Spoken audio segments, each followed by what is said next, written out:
tranquillité, silence.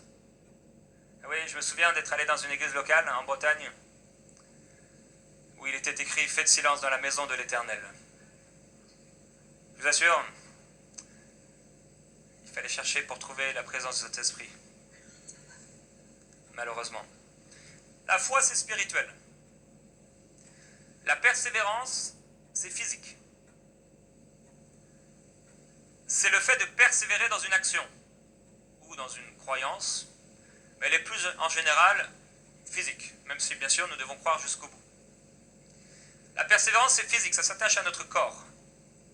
Il est écrit un peu plus loin, on pourrait lire à propos de Noé au verset 7, c'est par la foi que Noé, divinement averti de ce qu'on ne voyait pas encore et saisi d'une pieuse crainte, construisit une arche pour lui et pour sa famille, pour la sauver.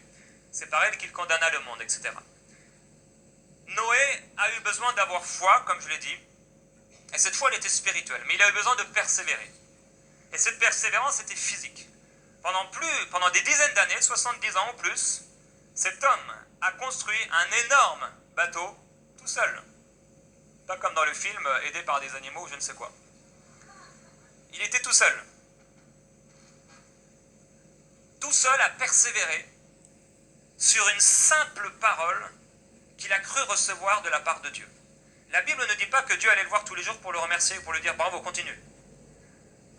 Quand Dieu nous parle, il ne vient pas nous remercier tous les jours et nous dire c'est bien, bravo, continue. Son esprit en nous, par contre, authentifie que nous sommes en train de faire la bonne chose. Si nous l'écoutons. Si nous ne l'écoutons pas, nous avons l'impression qu'il n'est pas là. Les paroles que Dieu nous a données ne sont pas faites pour rester là dans notre cœur et qu'on puisse croire en ces paroles. Il faut qu'on puisse persévérer, mais nous ne réussirons pas à persévérer sans détermination. On a besoin d'être déterminé pour que cette chose que Dieu nous a dite puisse être réalisée. Pour que les gens à qui nous avons dit « Voici le songe que j'ai eu, voici la parole que Dieu m'a donnée, voici le projet que Dieu m'a dit », puissent toucher ce projet, puissent voir la vision, puissent voir de leurs yeux et toucher avec leurs mains ce que Dieu nous avait dit.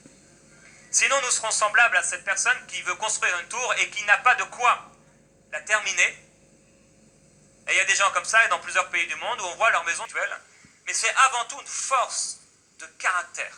C'est notre responsabilité. C'est à nous de ne pas nous endormir.